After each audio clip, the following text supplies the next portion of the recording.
One of the problems with recruiting for investment banking is not the knowledge or skills you acquire, but the access to talk with real investment bankers to put your best foot forward.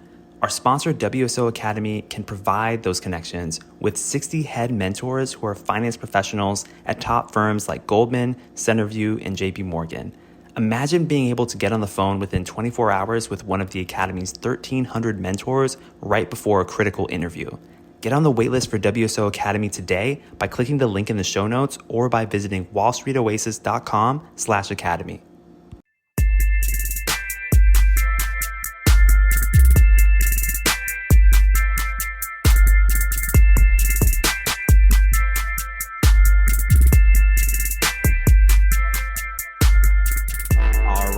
All right. Welcome to Investment Banking Insights. My name is Alex Mason and I am your host. This is the show, the only show dedicated to helping you understand both the technical and non-technical aspects of the investment banking process, especially if you're coming from a non-finance background like myself. And we're going through accounting fundamentals. Last episode, we talked about what happens to the three financial statements when a company writes down $100 worth of assets. And we're going to flip that question on its head today and talk about what happens when a company writes down $100 of debt. And it's not just assets that get written down. Debt can be written down too, which can be a positive thing for the company because it owes less money than it did previously. So let's go ahead and walk through this scenario now in the context of the three financial statements. As always, we're starting first with the income statement. So what happens if writing down assets results in a loss on the income statement? Then writing down liabilities is the opposite, right? And it results in a gain on the income statement. Think about it like this. If you ever owed money and then later that debt got written down to a lower amount, that would help your financial situation, right? You would owe less than before. So your net worth increases by the amount of the write down. You gained something from that. So in this case, you record a pre-tax gain of $100 on the income statement. And then if we assume a 40% tax rate as we typically do, that means our net income increased by $60. So that's the income statement.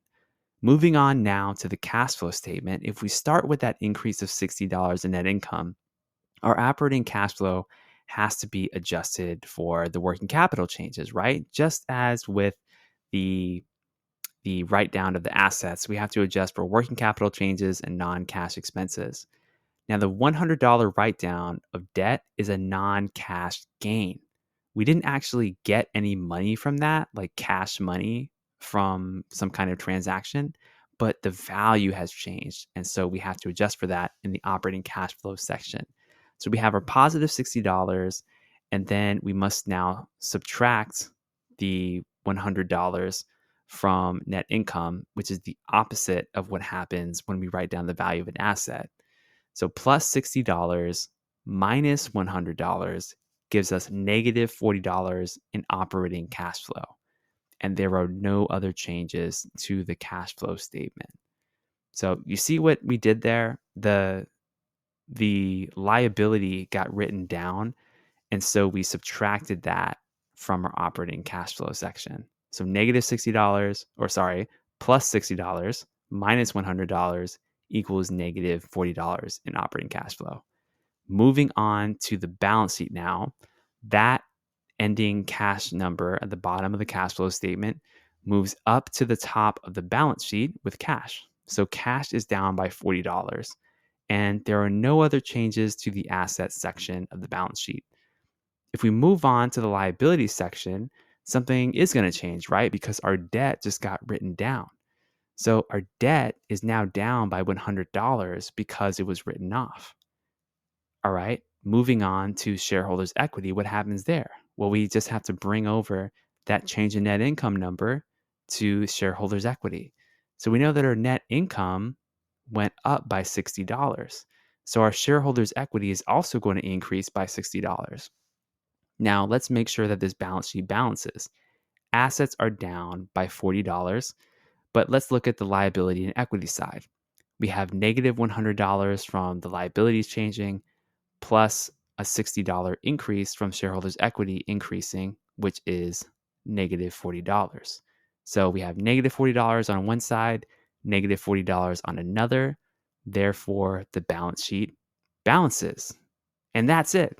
So it's really just the same thing as writing down an asset, except we have that one little change with the cash flow statement. Instead of adding back the the non-cash expense, we're subtracting the non-cash gain.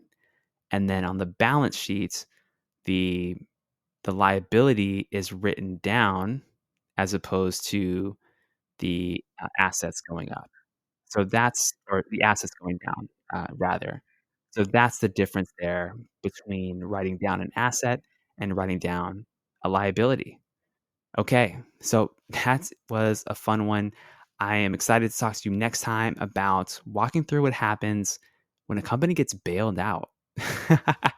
We haven't talked about this one at all yet, so I'm excited to get into it next time on Investment Banking Insights.